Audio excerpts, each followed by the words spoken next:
예수님께서는 제자들에게 너희가 세상에 살되 세상에 속하지 않는 삶을 선택하고 살아가게 되면 세상이 너희를 미워하게 될 것이다 라고 말씀하셨습니다. 그리고 오늘 본문에 보면 출교라는 단어가 나오는데요, 그리스도인들이 그리스도를 따르고 그리스도의 방식으로 살아가게 되면 유대 사회에서 가장 큰 형벌이라고 말할 수 있는 출교가 너희에게 있으리라 말씀하십니다. 이 말은 유대인들의 생활의 중심은 언제나 회당인데요, 그리스도를 따르는 무리들은 비록 입술로 하나님을 사랑하고 하나님을 찬양한다고 말하지만 그리스도도 자신의 구주로 영접하는 사람들에 대해서는 너희가 회당에 아예 접근하지 못하게 만들 거야 라는 말이고, 이 말은 사회적으로, 법적으로, 그리고 정치적으로 모든 사회 구성원들로부터 소외를 당할 거라는 말이에요.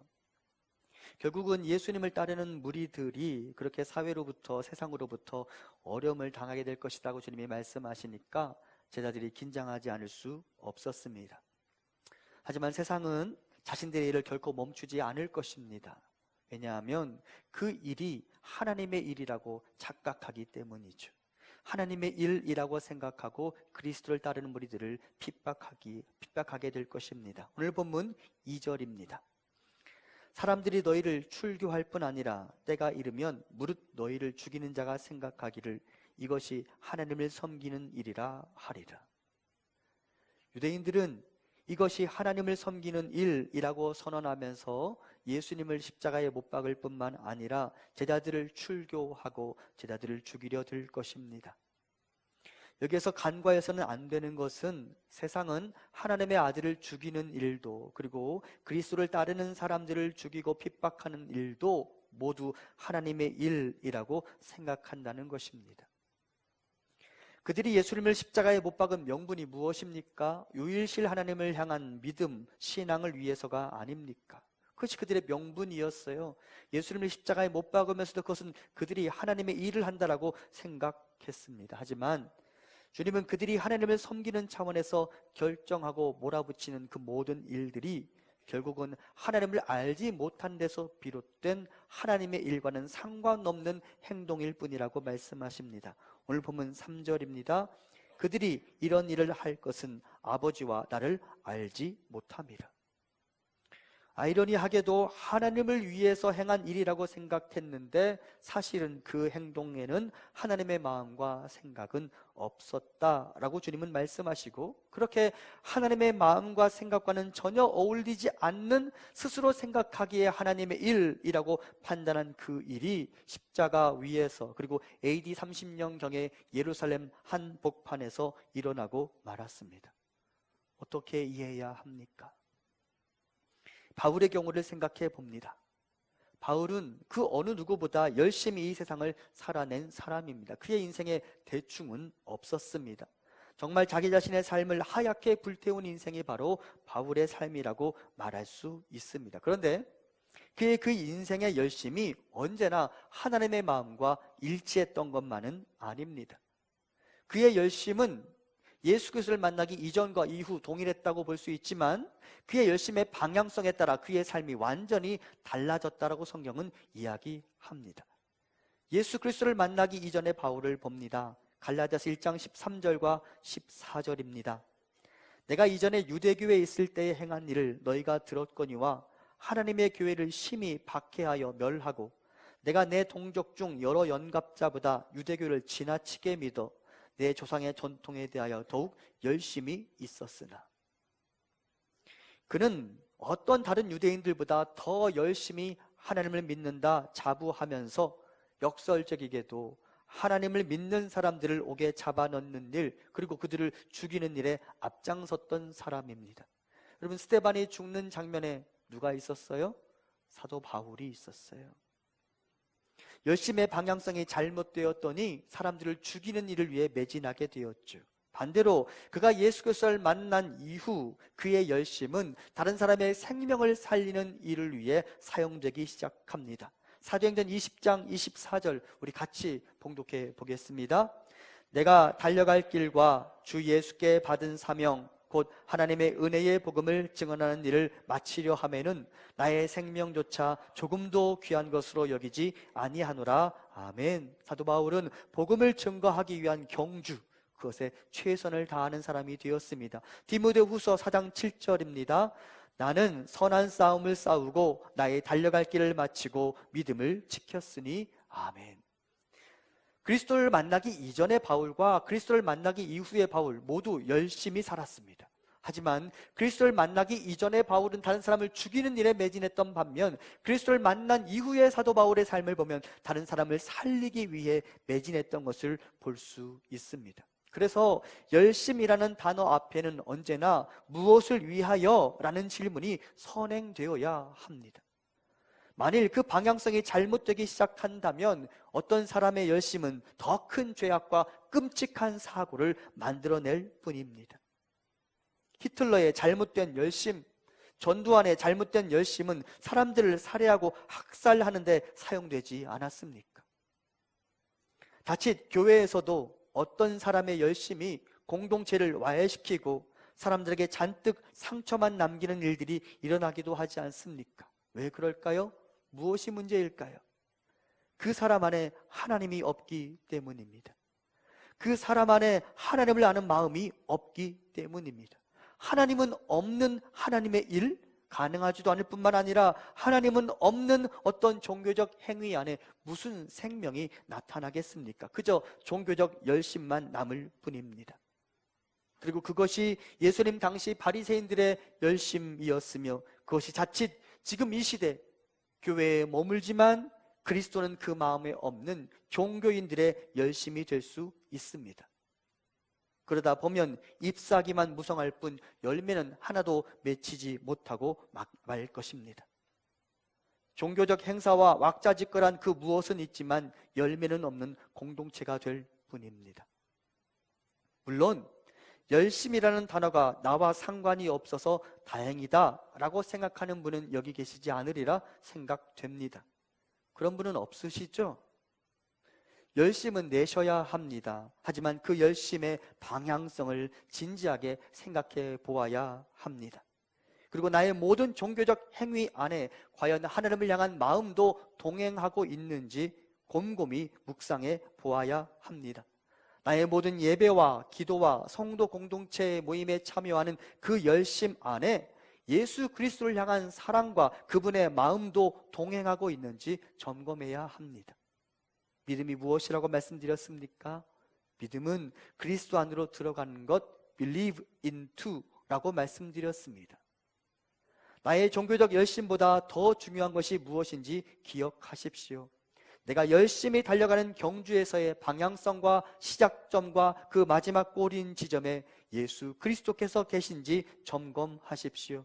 하나님의 마음을 부지런히 묵상하십시오. 지금 나의 판단과 나의 섬김과 나의 이 종교적 행동 안에 이것에 대해서 하나님은 무엇이라고 말씀하실까? 나의 결정에 대해 하나님은 무엇이라고 말씀하실까? 그 고민이 우리 안에 있기를 간절히 소망합니다. 우리 안에 하나님이 있어야 진정한 그리스도의 열매가 교회 공동체 안에 우리 성도님들 안에 맺히게 될 것이기 때문입니다. 무늬만 종교인이 아니라 무늬만 신앙인이 아니라 하나님은 없는 하나님의 일을 하는 열심을 내는 자들이 아니라 진정으로 주 예수 그리스도와 동행하며 하나님의 마음을 내 안에 채우고 하나님의 생각을 내 마음에 채우고 하나님과 함께 신앙생활하는 우리 모두가 될 수 있기를 간절히 소망합니다. 그래야 열매가 맺히는 거예요. 한편 예수님은 제자들이 유대인들의 핍박의 시를 잘 견뎌낼 수 있도록 하나님께서 보혜사를 너희에게 보내주실 거다라고 말씀하셨습니다. 그리고 보혜사가 성도 공동체를 어떻게 도우시는지 요한복음 16장에 비교적 자세하게 기록하십니다. 보혜사란 우리가 믿는 성부, 성자, 성령 하나님 중 성령님을 가리키는 요한복음만의 매우 독특한 단어이며 언어상으로 이 단어는 돕는 자, 대변자, 위로자라는 의미를 갖습니다. 그러면 제자들이 당면하게 될 그 환난의 시절에 보혜사께서는 제자들을 어떻게 도우시는 것일까요?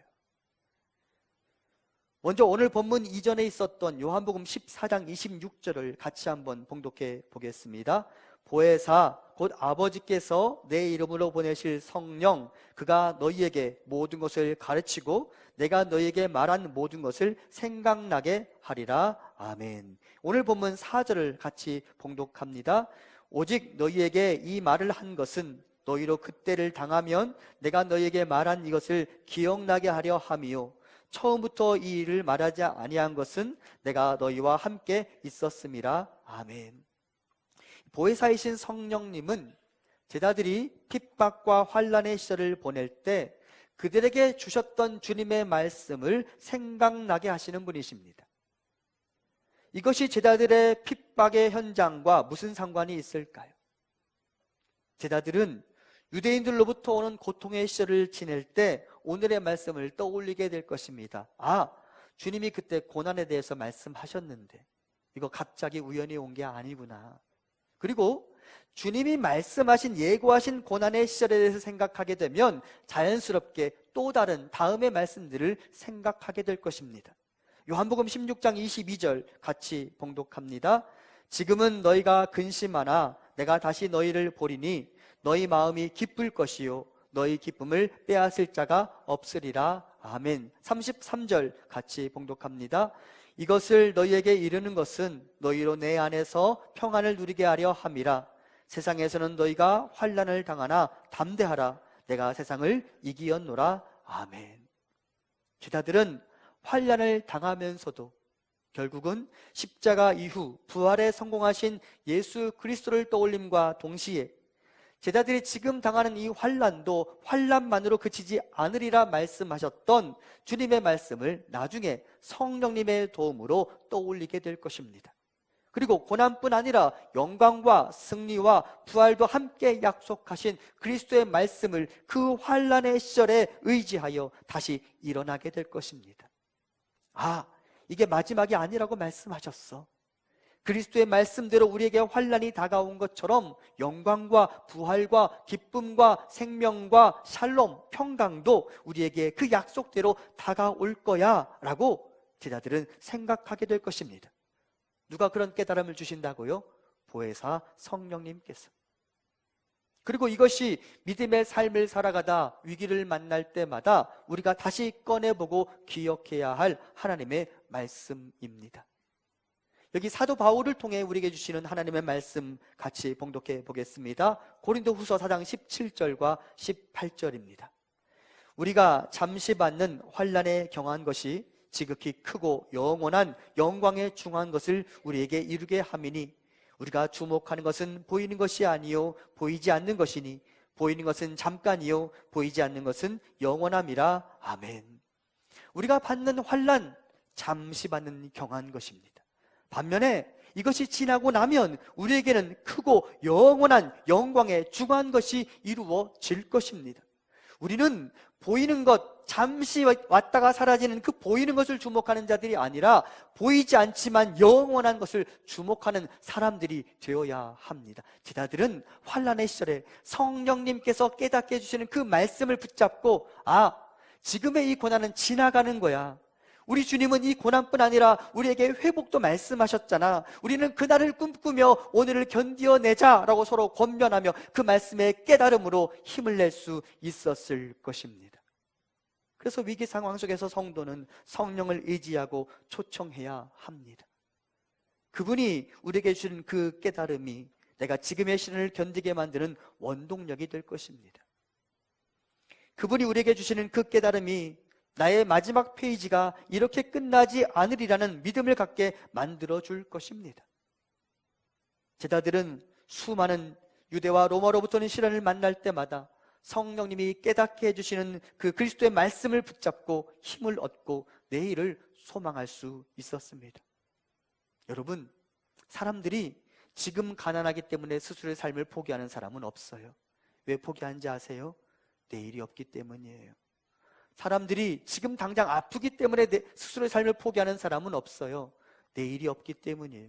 소망에 있는 사람은 좌절하지 않습니다. 소망에 있는 사람은 스스로의 삶을 포기하지 않습니다. 제자들은 지금의 어려움이 결코 가벼운 것은 아니었지만, 견디기 힘든 것은 맞았지만, 그럼에도 불구하고 내일을 향한 주님의 약속, 성령님이 그것을 깨닫게 해주셨기 때문에 그 약속의 말씀으로 힘을 얻을 수 있었습니다. 그리고 사랑하는 우리 성도님들 또한 지금이 힘들고 어렵다 할지라도 우리 주님은 지금의 이 고난에 대해서 말씀하셨을 뿐만 아니라 나중에 나에게 있을 부활과 영생과 소망과 기쁨과 평강에 대해서도 말씀하셨으니 주님이 나에게 그것을 선물로 주시리라는 소망을 가지고 오늘의 어려움을 견뎌낼 수 있기를 간절히 소망합니다.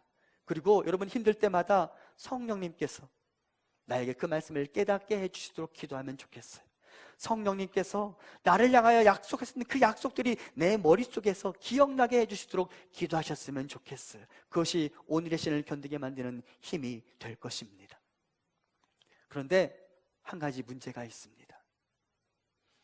오늘 본문에 보면 성령님은 우리에게 말씀을 주시는 분이 아니라 깨닫게 하시는 분이라고 말씀합니다. 그분은 우리에게 그리스도의 말씀을 기억나게 하시는 분이시지 그리스도의 말씀 이외에 다른 것들을 우리에게 주시는 분이 아니십니다. 달리 말하면 성령님이 주시는 깨닫게 하시는 힘, 기억나게 하시는 힘을 누리기를 원한다면 그 전에 내 안에 먼저 읽었던 경험과 들었던 경험이 있어야 한다는 말입니다. 이해되셨습니까? 이해되셨어요? 일부에서는 좀 어려워하셨는데 다시 보세요. 성령님은 깨닫게 하시는 분이세요. 깨닫게 한다라는 표현 안에는 이미 내 안에 무엇인가가 있어야 된다는 말이에요. 성령님은 그리스도의 말씀 이외에 새로운 것을 말씀하는 분이 아니시거든요. 그러니까 그분이 깨닫게 하심으로 나에게 힘이 생기기를 원한다면 그 전에 내 안에 먼저 채워져 있는 말씀이 있어야 한다라는 말입니다. 내 안에 말씀이 담겨져 있어야 내가 그것을 바탕으로 성령님이 주시는 깨달음을 가지고 오늘의 어려움을 견뎌낼 수 있다라는 말입니다. 그러므로 사랑하는 성도 여러분, 말씀을 읽는 경험과 듣는 경험, 그것을 소중하게 여기며 부지런히 말씀을 가까이 대하시기 바랍니다. 너무나도 죄송하지만 여러분, 이거 지난 주일날 만지고 주중에 몇 번 만지셨어요? 지난 주일날 요한복음 펴보고 나서 주중에 성경 몇 번 펴보셨어요? 그 읽은 경험과 들은 경험이 없으면 성령님의 능력은 나에게 아무런 영향력도 끼칠 수 없다라고 말하는 거예요. 내 안에 말씀이 채워져 있기를 소망합니다. 그래야 성령님께서 그 안에 있는 말씀을 끄집어내셔서 나에게 새로운 역사를 베풀어 주실 수 있는 거예요. 시편 1편 2절과 3절 같이 봉독합니다. 오직 여호와의 율법을 즐거워하여 그의 율법을 주야로 묵상하는도다. 그는 시냇가에 심은 나무가 철을 따라 열매를 맺으며 그 잎사귀가 마르지 아니함 같으니 그가 하는 모든 일이 다 형통하리로다. 아멘. 어떤 사람이 복을 받아요? 어떤 사람이 시냇가에 심겨진 나무와 같이 철을 따라 열매를 맺으며 살아갈 수 있어요? 오직 여호와의 율법을 즐거워하며 그 율법을 주야로 묵상하는 자, 말씀을 채워 넣는 자, 말씀이 내 안에 머물러 있는 자, 그가 여호와의 복을 받게 될 것이니 사랑하는 성도 여러분, 깨닫게 하시는 보혜사, 기억나게 하시는 보혜사의 능력을 누리기를 원하며 부지런히 주님의 말씀을 읽고 듣는 일에 동참하시기를 간절히 소망합니다. 말씀 읽으셔야 돼요. 말씀을 가까이 하셔야 돼요. 말씀이 기도의 힘이 되고요, 말씀이 나에게 소망을 가져다 줘요. 말씀이 시련을 견디게 만드는 강한 체력을 만들어 줘요. 말씀을 읽으셔야 합니다. 하루에 몇 장씩? 2장씩. 하루에 2장씩 우리가 약속한 거니까 함께 읽어가시기를 간절히 소망합니다. 또한 우리 주님은 계속해서 보혜사의 사역을 이렇게 소개하십니다. 본문 7절과 8절입니다. 그러나 내가 너희에게 실상을 말하노니 내가 떠나가는 것이 너희에게 유익이라. 내가 떠나가지 아니하면 보혜사가 너희에게로 오시지 아니할 것이요 가면 내가 그를 너희에게로 보내리니 그가 와서 죄에 대하여 의에 대하여 심판에 대하여 세상을 책망하시리라. 아멘. 주님은 자신이 세상을 떠난 후에 오시는 보혜사 성령님께서 죄와 의와 심판에 대하여 세상을 책망하실 것이고 이것이 제자들에게 유익이 되리라 말씀하셨습니다. 여기서 책망하다라는 단어는 꾸짖다, 나무라라는 말이 아니라 깨닫게 하다라는 단어로 번역되어야 합니다. 주님은 제자들이 시련의 계절을 보내는 동안 믿음이 흔들리지 않도록 도우시는 보혜사께서 세상과 제자들에게 죄와 의와 심판에 대하여 깨닫게 하실 것이고, 이것이 제자들의 믿음이 흔들리지 않도록 붙잡아 줄 것이라 말씀하셨습니다. 이 중에 오늘 우리는 죄를 깨닫게 하시는 보혜사의 사역에 대해서 말씀을 나누고자 합니다. 본문 9절의 표준세 번역본입니다. 그분은 나를 믿지 않은 것이 바로 죄라고 지적하실 것이며, 하나님이 이것이 죄다라고 보혜사를 통해 우리에게 가르쳐 주실 거예요. 근데 뭐가 죄라고 지금 말하고 있어요? 나를 믿지 않은 것. 여기서 나는 누구예요? 예수님. 예수님을 믿지 않는 것이 죄다라고 말씀하십니다. 무슨 말입니까? 죄는 그리스도를 거부하는 것입니다. 왜 이렇게 말할 수 있을까요? 죄가 그 마음에 하나님을 모시고 살지 않는 것, 그리스도를 모시고 살지 않는 것에서 시작되기 때문입니다. 로마서 1장 28절부터 31절까지 제가 봉독해 보겠습니다. 또한 그들이 마음에 하나님 두기를 싫어하며 하나님께서 그들을 그 상실한 마음대로 내버려 두사 합당하지 못한 일을 하게 하셨으니 곧 모든 불의, 추악, 탐욕, 악의가 가득한 자요, 시기, 살인, 분쟁, 사기, 악독이 가득한 자요, 수군수군하는 자요, 비방하는 자요, 하나님께서 미워하시는 자요, 능욕하는 자요, 교만한 자요, 자랑하는 자요, 악을 도모하는 자요, 부모를 거역하는 자요, 우매한 자요, 배약하는 자요, 무정한 자요, 무자비한 자라. 하나님이 오늘 본문에서 죄의 다양한 형태들, 죄의 다양한 내용들을 소개하셨는데요, 그 죄의 다양한 형태들에서 말씀하시기 전에 1장 28절에서 이렇게 말씀하십니다. 그 모든 죄의 결과물들은 어디에서 비롯되었다고 말하냐면 그의 마음에 하나님 두기를 싫어하며, 그의 마음에 하나님을 모셔드리지 않는 자, 그의 마음에 예수 그리스도를 모셔드리지 않는 자에게서 그 죄에서 죄의 결과들이 나타나게 될 것이다 라고 하나님은 말씀하셨습니다. 그러니까 죄가 어디에서 비롯되는 거예요? 하나님을 모셔드리지 않는 것에서 비롯된다라고 말하는 거죠. 원어상으로 죄라는 단어가 하마르티아라는 단어인데, 이 단어가 관역을 벗어난 화살을 의미한다고 알고 계실 것입니다. 왜 내가 쏜 화살이 나의 관역에 맞춰지지 않는 것일까요? 엉뚱한 데를 향해 활시위를 당기기 때문입니다. 예비군 훈련 가면 군에 있을 때와 마찬가지로 사격을 하는데 3발 정도 사격을 해요. 그런데 이 예비군 훈련에 가 있는 이 예비군들이 군에 있을 때의 정신으로 사격하지 않고 대충 쏴요. 그러다 보니까 분명히 내 표적지를 보고 내가 총을 쐈다고 생각하는데 가보면 내 표적지에는 탄이 하나도 안 맞아 있어요. 그리고 옆에 가보면 옆에 6발이 맞춰져 있어요. 왜 그럴까요? 대충 쏘다 보니까 내 사로에 있는 내 타겟에 총을 쏘는 게 아니라 옆에 사로에다가 대고 총을 쐈기 때문에 나한테는 한 발도 안 맞아 있고 옆 사람에게만 6발이 맞춰져 있는 거예요. 화살도 마찬가지예요. 내가 마땅히 바라보고 날려야 할 곳을 향해 활시위를 당기는 게 아니라 엉뚱한 곳을 향하여 활시위를 당기다 보니까 내 관역에는 화살이 안 맞는 거예요. 그게 죄예요. 무슨 말이냐? 내가 마땅히 바라보아야 할 나의 시선이 고정되어 있어야 할 곳을 향하여 바라보지 않는 것, 거기서부터 여러분 죄가 나타나는 거예요. 내가 꼭 바라보고 있어야 할 그분을 바라보지 않고 엉뚱한 곳을 향하여 내가 열심을 쏟아붓다 보니까 내 안에 죄의 결과물들이 나타나는 거예요. 달리 말하면 여러분, 왜 죄가 나타나느냐? 내 마음에 하나님을 모셔두길 싫어하기 때문에 죄가 나타나는 거예요. 내 마음에 선한 것들을 채워넣지 않기 때문에 죄가 나타나는 거예요. 내 안에 그리스도의 양심을 채워넣지 않기 때문에 내 안에 죄가 나타나는 거예요. 내 안에 무엇을 채워넣느냐에 따라 나의 바깥 행동이 결정되니까. 마태복음 15장 18절 같이 봉독해 보겠습니다. 입에서 나오는 것들은 마음에서 나오느니 이것이야말로 사람을 더럽게 하느니라. 아멘. 내 입에 이 더러운 말들, 내 입이 시키는 게 아니에요. 마음이 시키는 거예요. 그래서 마음에 무엇이 채워져 있느냐에 따라 내 입의 말이 결정되는 거예요. 마음에 무엇이 채워져 있느냐에 따라 내 행동이 결정되는 거예요. 그래서 다양한 죄의 형태들은 결국은 죄의 결과일 뿐이에요. 죄는 어디서부터 시작되는 거예요? 여기서부터 시작되는 거예요. 그래서 여기 안에, 이곳 안에 무엇이 있느냐가 중요하다는 말이에요. 그래서 이곳 안에 주님을 모셔드리지 않으면 그것 자체가 죄라고 말씀할 수 있는 거예요. 여러분, 기고의 법칙 들어보셨습니까? 기고의 법칙.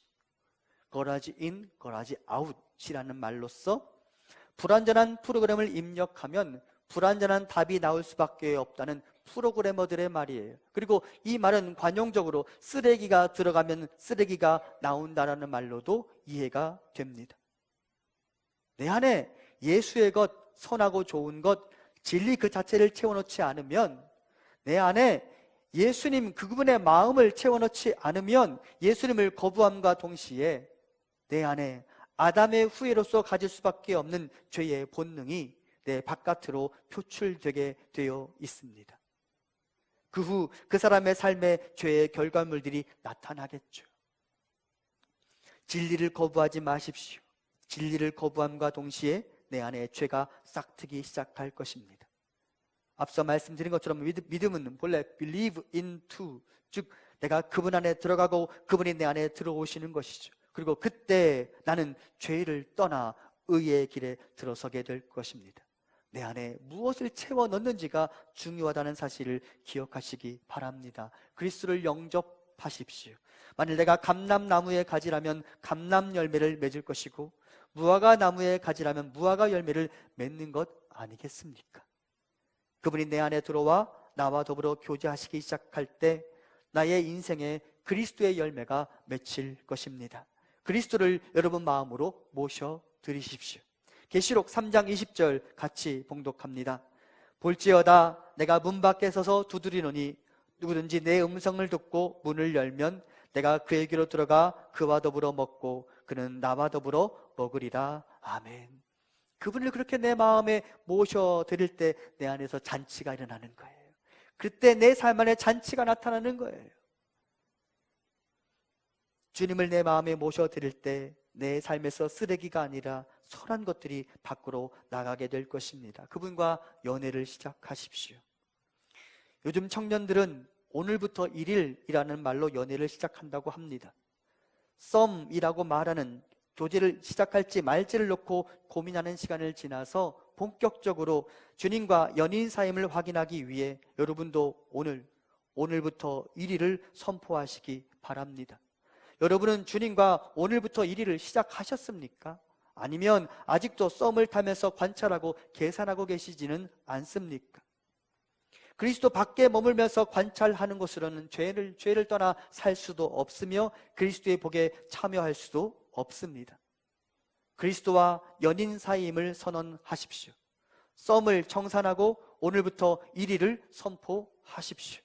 그리고 그분을 내 마음에 모셔드리고 그분 한 분만 바라보며 살아가십시오. 명동 한복판을 걸으면서도 옆을 지나가는 다른 여인들에게 마음을 빼앗기지 말고 내 옆에 있는 바로 그 한 사람에게만 나의 시선을 고정시키며 꿀 떨어진 눈으로 그녀만 바라보며 갈 수 있는 그 사랑을 시작해 보십시오. 그럴 때 나에게서 죄는 떠나가고 죄가 떠남과 동시에 그리스도의 의가 내 안에 들어오고 나는 그리스도의 열매를 맺게 될 것입니다. 여담인데 설교를 준비하면서 연인들이 데이트하는 장소 하니까 제 머릿속에 명동밖에 안 떠오르더라고요. 그래서 내가 오래된 사람이구나라는 생각이 들었어요. 명동 말고 또 어디가 떠오르나 생각했더니 저는 종로 3가밖에 안 떠올라요.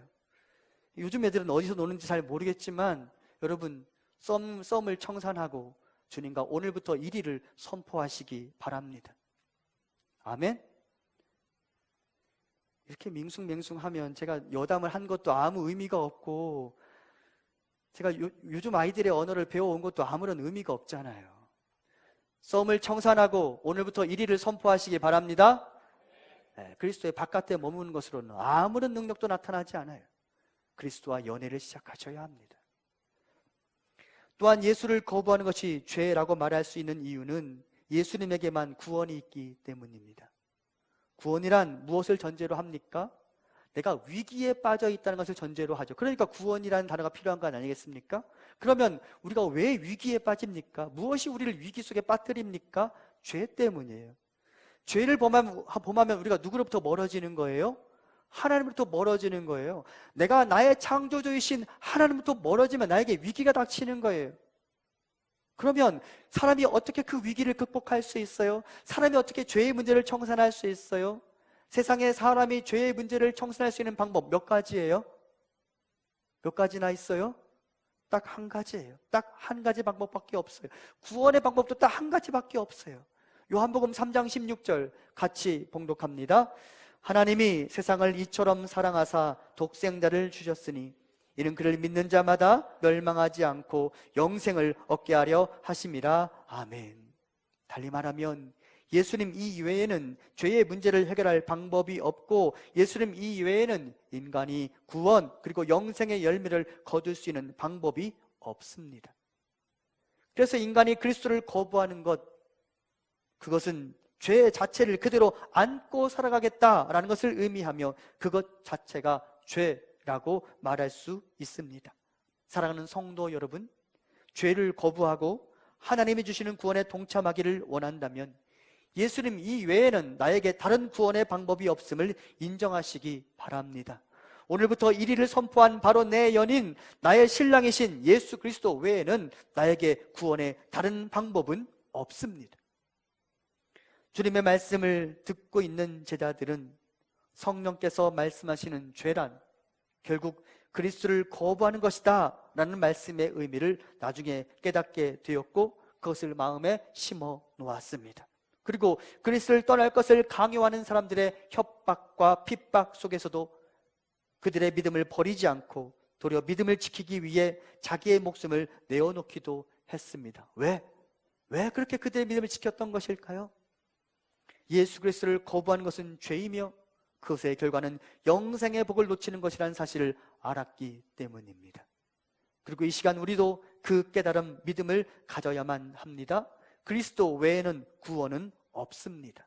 그리스도를 모시지 않는 삶, 그리스도 이외에 다른 것을 바라보는 모든 것은 죄입니다. 그리고 그 죄를 안고서도 구원을 얻을 수 있는 사람은 세상 어디에도 없습니다. 이제 구원 그 자체이신 분이 우리를 초대하십니다. 아가서 2장 10절 같이 봉독합니다. 나의 사랑하는 자가 내게 말하여 이르기를 나의 사랑 내 어여쁜 자야 일어나서 함께 가자. 4장 7절입니다. 나의 사랑 너는 어여쁘고 아무 흠이 없구나. 아멘. 우리에게 왜 흠이 없겠습니까? 우리가 전신 성형을 한들 우리에게 왜 흠이 없겠습니까? 요즘 롱패딩이 유행이잖아요. 그죠? 저는 롱패딩을 입어보고 싶은 소원이 있지만 차마 못 입어요. 길거리를 가면서 하나님께 그렇게 말한 적도 있어요. 한 5cm만 좀 크게 해주시지. 하지만 여러분, 제가 5cm 키가 큰다고 한들 제가 아무 흠이 없다고 말할 수 있겠습니까? 그럴 수 없어요. 그런데 하나님의 눈에 콩깍지가 씌어져 있는 거예요. 우리를 향하여 내가 아무 흠이 없다 라고 말씀하시며 일어나 나와 함께 명동으로 가자라고 말씀하시는 거예요. 우리 주님의 이 초청에 아멘 하고 반응하며 그분의 손을 잡고 그분과 함께 오늘부터 1위를 선포하시기 바랍니다. 그가 시련의 계절, 환난의 시절에도 자신의 믿음을 잘 붙잡고 그의 인생의 계절에 그리스도의 열매를 맺게 될 것입니다. 사랑하는 성도 여러분, 그것으로는 능력이 나타나지 않아요. 관찰하지 마세요. 그분 신뢰할 만한 분이세요. 그분과 교제하십시오. 그분과 사랑을 나누십시오. 그때 거기에서 그리스도의 열매가 우리 삶에 풍성하게 맺히게 될 것입니다.